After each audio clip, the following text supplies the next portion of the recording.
আমার স্নেহের ছাত্রছাত্রী সবাইকে শুভ বিজয়া দশমীর অনেক অনেক শুভেচ্ছা। যদি বড়রা কেউ আমার ভিডিও এখন দেখে থাকেন, তাদেরকে আমার সশ্রদ্ধ প্রণাম।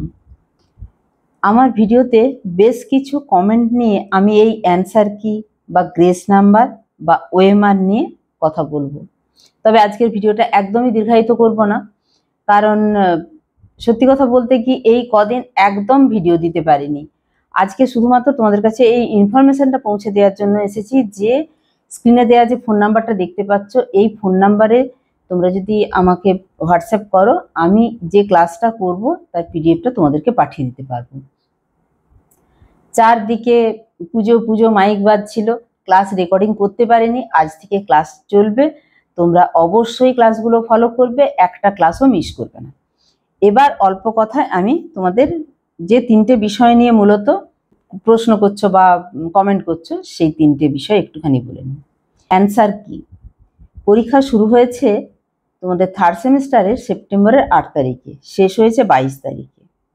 আমরা যারা কোশ্চেন করি, আমরা কিন্তু কোশ্চেন করার সময় অ্যান্সারটা জানি বা অ্যান্সারটা জেনে নিই, বা যখন কোশ্চেন করি তার অ্যান্সারটাও আমাদেরকে রেডি রাখতে হয়। কারণ অ্যান্সারটা যদি আমাদের কাছে একদম স্পষ্ট স্বচ্ছ একটিতেই উত্তর, অর্থাৎ ডুয়েল অ্যান্সার আসবে না, এরকম না হয়, তখন কিন্তু আমাদের খাতা দেখতে গিয়েও সমস্যা হয়। আমার মনে হয় সংসদ এই জিনিসটা মেনটেন করেনি। সংসদ যদি এই জিনিসটা মেনটেন করতো, তাহলে জিওগ্রাফির যে দুটো কোশ্চেনের কথা বলেছি, তোমরা আমার অ্যান্সার সলভের যে ভিডিওগুলো দেখে নিতে পারো, সেটা হতো না। বায়োলজির যে দুটো কোশ্চেনের ভুল অ্যান্সার, মানে আমি নিজে মিলাতে গিয়ে দেখছি কোনো অপশনটাই নেই বাম স্তম্ভ ডান স্তম্ভ মেলানো, না একটা নয়, দুটো স্তম্ভ মেলানোতে ভুল। যেখানে ওই দুটো স্তম্ভ মেলাতে স্টুডেন্টদের হয়তো 1 মিনিট 1 মিনিট 2 মিনিট বা 1.5 মিনিট 1.5 মিনিট 3 মিনিট লাগতো, ওরা পাজল হয়ে গিয়ে যখন খুঁজছে, তাতে আমার মনে হয় 5 মিনিট সময় বেরিয়ে গেছে। সংসদের মাথায় রাখা উচিত যে কোশ্চেনটা করার সঙ্গে সঙ্গে অ্যান্সারটা যেন আমার কাছে ক্লিয়ার থাকে। আমি আমার দীর্ঘ 25 বছরের শিক্ষকতার জীবনে কোশ্চেন করতে গিয়ে এটা আমি মেনটেন করেছি, তাই আমি এই কথা বললাম। জানি না কারা এই কোশ্চেন তৈরি করছেন, কোশ্চেন মডারেটর, কোশ্চেন যে second time third time screening হয়, কারা স্ক্রিনিং করছেন দেখছেন। কোশ্চেনের প্রথম বৈশিষ্ট্য তার অ্যান্সারটা আমার কাছে একদম স্বচ্ছ বা ক্লিয়ার থাকবে। এই যে থার্ড সেমিস্টার নিয়ে এত বিতর্ক, কোনো বিতর্কের কথায় আমি আসবো না, এই বিতর্কগুলো থাকতো না যদি সময়টা একটু বাড়ানো হতো। যদি 1 ঘন্টা 15 মিনিট সময়েই পরীক্ষা নেওয়া হবে, তাহলে ওএমআর পূরণে যেখানে 29টা গোল বাড়তি করতে হচ্ছে, সেটার জন্য 5-10 মিনিট বাড়তি সময় দিয়ে দিলেই ঝামেলা মিটে যেত। আর কি, আর ম্যাথ, স্ট্যাটিস্টিক্স, অ্যাকাউন্টেন্সি এর যে কোশ্চেনগুলো, এগুলো ওএমআরে পূরণ করার জন্য, অর্থাৎ এমসিকিউ এর কেমন অঙ্ক দিতে হয়, তাতে যাদের নলেজ আছে সেই সমস্ত ব্যক্তিদেরকেই কোশ্চেন করতে দেওয়া উচিত ছিল। যদি সেটা না হয়ে থাকে, তাহলে সেকেন্ড টাইম থার্ড টাইম মাধ্যমিক বোর্ড বা এইচএস কাউন্সিল এই পরীক্ষাতে বারে বারে কোশ্চেনগুলো কিন্তু স্ক্রিনিং হয়। আমি জানি না কারা কোশ্চেন করেছেন, কারা কোশ্চেন স্ক্রিনিং করেছেন, ওনাদের নিজেদের কাছেও কিন্তু অ্যান্সার স্পষ্ট ছিল না। এবার যদি অ্যান্সার স্পষ্ট থাকতো, তাহলে কিন্তু এই ভুল ত্রুটিগুলো ধরা পড়ে যেত। তাহলে এই সময় বিতর্ক আর কোশ্চেন বিতর্ক, সময় বিতর্কতে বারবার কাউন্সিলের সভাপতি চিরঞ্জীব ভট্টাচার্যকে জানানোর পরেও উনি নিজে বলছেন যে সময়ের দাবি উঠেছে, দেখা যাক না, সেরকম হলে পরের বারে। এবার সলিউশনটা উনি ঠিক অঙ্ক পরীক্ষার দিন বিকেলে দিয়ে দিলেন। মানে সলিউশন ছিল কি না, সহানুভূতির সঙ্গে বিবেচনা করা হবে। আমার জানা নেই ওএমআর, যেখানে ওএমআর এর ফটোকপি উনি বলছেন ওয়েবসাইটে আপলোড করে দেওয়া হবে, সেখানে কিভাবে সহানুভূতি দেখাবেন। সহানুভূতি আমরা এতদিন দেখিয়ে এসেছি। আমরা যখন মাধ্যমিকের খাতা দেখি বা এইচএস এর খাতা দেখি, আমাদের হেড এক্সামিনারের উপরেও চাপ থাকে, আমরা যারা এক্সামিনার তাদের উপরেও চাপ থাকে যে মোটামুটি পাসের কাছাকাছি নাম্বার আছে, বাড়িয়ে দেওয়ার জন্য। কি করে বাড়াবো? যেহেতু লং কোশ্চেন থাকে, আমার মনে হচ্ছে এই কোশ্চেনটায় 5-এ 5 পাবে না, মানে 5-এ 5 তো পাবেই না, 2-3 পাবে। তাকে হয়তো 4 দিয়ে দিলাম, এটা সহানুভূতির সঙ্গে বিবেচনা করা যায়। কিন্তু উনি কোন পদ্ধতিতে সহানুভূতির সঙ্গে বিবেচনা করে এমসিকিউ যেখানে ওএমআর পূরণ করতে হয়েছে ওখানে সহানুভূতি দেখাবেন সেটা বুঝতে পারছি না।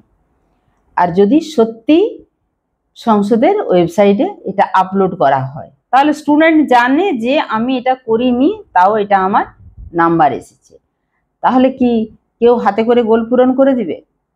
বা উপরে +2 +3 +4 লেখা থাকবে? এবার যদি অসম মানের দেয়া হয়, কাউকে 2 কাউকে 4 কাউকে 5 শুধু পাস করানোর জন্য, এখন শিক্ষা ব্যবস্থায় তোমরা সবাই জানো যে আমার নাম্বার আমার যদি মনে হয়েছে ঠিকঠাক না হয় আমরা অন্যের সাথেও জাজ করে দেখি যে ওরও এত নাম্বার পাওয়ার কথা নয়, ও কি করে পেলো। কোর্ট কেস অনেক কিছু রকম করা যায় নম্বর বাড়ানোর ক্ষেত্রে, সে মাধ্যমিক থেকেই তোমরা দেখে আসছো, রিভিউ থেকে শুরু করে একদম কোর্ট অবধি পৌঁছানো যায়। উনি কোথা থেকে সহানুভূতির সঙ্গে বিবেচনা করবেন সেটা আমাদের জানা নেই, তো দেখা যাক উনি কি দেখান।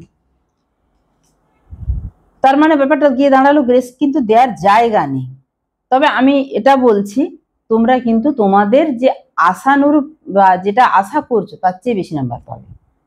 উনি কোথা থেকে দেবেন জানি না, তবে উনি দিতে বাধ্য, কারণ উনি পরপর যে সমস্ত কথাগুলো বলেছেন যে সহানুভূতির সঙ্গে বিবেচনা করা হবে, সময়টা আমরা 15 মিনিট দাবি করেছিলাম, উনি 10 মিনিট বাড়িয়েছেন, মানে এক কথায় স্বীকার করছেন যে হ্যাঁ দাবিগুলো ন্যায্য ছিল। এবারে তোমাদের এই সহানুভূতির সঙ্গে বিবেচনাটাতে আমার খুব আপত্তি, এখানে কারুর দয়ার দান তো নেয়ার নেই। ওনারা যদি টাইমটা ঠিকঠাক দিতেন তাহলে দয়া নয়, তোমরা দাবির সঙ্গেই নম্বরটা তুলে আনতে পারতে। তোমরা একটু সময় পেলেই যে প্রশ্নটা সলভ করতে পারতে সেটা না করতে পেরে যখন দেখলে ঘন্টা পড়ে যাচ্ছে তখন কোনো রকমে যা পেরেছো চোখের সামনে গোল করে, মানে ক্যালকুলেশন করার টাইম বা সুযোগ দেয়া হলো না। বিশেষত বলি ম্যাথের ক্ষেত্রে, স্ট্যাটিস্টিক্সের ক্ষেত্রে, অ্যাকাউন্টেন্সির ক্ষেত্রে। আর এই যে প্রশ্নের ধরন, আমি জানি না মানে কি সিস্টেমের মধ্য দিয়ে চলছি। আমি 1990 সালের মাধ্যমিকের ব্যাচ, 92 সালে এইচএস দিয়েছি। সত্যি কথা বলতে কি তখন আমরা নাম্বার হয়তো কম পেতাম, কিন্তু সমস্ত ব্যাপারটা এতটাই স্বচ্ছতার মধ্যে থাকতো।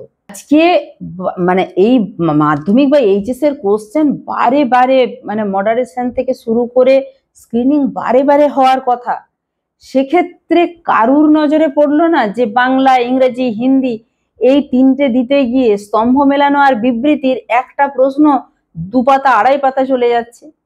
ঠিক আছে ইংলিশটা দিতে হয় কারণ অনেক সময় মানেটা এমন ভাবে আসে, কিছু কিছু কোশ্চেনের ক্ষেত্রে মনে হয় যে ইংলিশটা থাকলে আমার কোশ্চেনটা বুঝে নিতে সুবিধা হতো, সেক্ষেত্রে ইংলিশটাকে পিছনে দেওয়া যেত, হিন্দিটাকে আরো পিছনে রাখা যেত, যারা হিন্দিতে করবে তারা একদম শেষে। আমার মনে হয় না বাংলা বোর্ডের কেউ কেউ ইংরেজি কোশ্চেনটা যদি বা দেখে হিন্দি ভার্সন কেউ দেখবে। দিয়ে এই ফিজিক্সের ক্ষেত্রে যে দাবি উঠেছে গ্রেস মার্ক দিতে হবে, সত্যি কথায় পাতা উল্টাতে এত সময় নষ্ট হয়েছে, তাহলে ওনারা কিসের গ্রেস মার্ক দেবেন, কিসের দেবেন না, কোথায় দেবেন, সব কিন্তু বড় বড় প্রশ্ন চিহ্নের মুখে। জানি না ঠিক আমাদের শিক্ষা ব্যবস্থার সঙ্গে কি হতে চলেছে, আমাদের স্টুডেন্টদের সঙ্গে কি হতে চলেছে। আমি আবারও বলছি গ্রেস ওনারা কোনো রকম ভাবেই দিতে পারবেন না, কারণ ওএমআর যদি ফটোকপি আপলোড করা হয়। আবার এটাও বলছি তোমরা কিন্তু তোমাদের যেটা আশা করছো তার চেয়ে বেশি নাম্বার পাবে, ফলে একদম ভয় ভাবনা ঝেড়ে ফেলে দিয়ে এখন 4th সেমিস্টারের জন্য পড়তে শুরু করো। 4th সেমিস্টারের জন্য কিন্তু সংসদ এখন থেকে তোমাদের প্রতি উদার হস্ত। সলিউশন হচ্ছে টাইম বাড়ানো হয়ে গেল, কোশ্চেনের 2x মডেল, সেখানে এসে বা রচনার ক্ষেত্রে 2 গুণ কেন আরো বেশি কোশ্চেনের থাকবে। তো সংসদ কিন্তু এখন সহানুভূতিশীল হয়েছে, শুধু একটা ব্যাপারই সহানুভূতিশীল হচ্ছে না, এটার জন্যও কিন্তু আবারও এই বিতর্কের মুখে পড়তে হবে সংসদকে, সেটা হচ্ছে এই ফেব্রুয়ারি মাসে পরীক্ষা এগিয়ে আনা। যদি ভোটের কারণে মার্চে না করা যায়, এপ্রিলে পরীক্ষা নিলেও কিন্তু মে মাসে রেজাল্ট বের করা যাবে। কারণ আমরা যখন মাধ্যমিকের খাতা দেখি আমাদেরকে 150টা খাতার ক্ষেত্রে 15 দিন সময় দেওয়া হয়, এইচএসে আমরা 50টার বেশি খাতা পাই না, কারণ সবার জিওগ্রাফি থাকে না, সবার ফিজিক্স থাকে না, সবার ম্যাথ থাকে না। তোমরা বুঝতেই পারছো আমি কি বলতে চাইছি। এখানে আমাদেরকে 7 দিন সময় দিলেই খাতা দেখা হয়ে যাবে। হ্যাঁ কেন বল, এখানে হচ্ছে মাত্র 35 নাম্বারের উত্তর, প্রজেক্ট বেস সাবজেক্টে মাত্র 40 নাম্বারের উত্তর। তাই পরীক্ষা যদি মার্চে নেওয়া সম্ভব না হয় তাহলে অবশ্যই এপ্রিলে যান আপনারা। কারণ সেশন শুরু হবে সেই জুলাই আগস্টে। এত তড়িঘড়ি এই 3 মাসের মধ্যে এত বোঝা চাপিয়ে দিয়ে লাভ নেই। যাই হোক, আমাদের সংসদের দয়াতে নম্বর চাই না, আমরা আমাদের দাবিতে নম্বর চাই। আমাদেরকে সময় দেওয়া হোক, আমাদের স্টুডেন্টরা পড়েই নম্বর তুলে আনবে। সবাই ভালো থেকো, ক্লাসগুলো ফলো করো। অবশ্যই স্ক্রিনে দেওয়া নাম্বারে তোমরা যোগাযোগ করো, আমি কিন্তু তোমাদেরকে PDF পাঠিয়ে দেবো। আজ থেকে মাইক বাজছে না, ক্লাস রেকর্ডিং চলবে, নাহলে কপিরাইটের জন্য কিন্তু আমি ক্লাস করতে পারিনি। এই কটা দিন তোমরা কোনো ক্লাস পাওনি। ঠিক আছে, ভালো থেকো সবাই।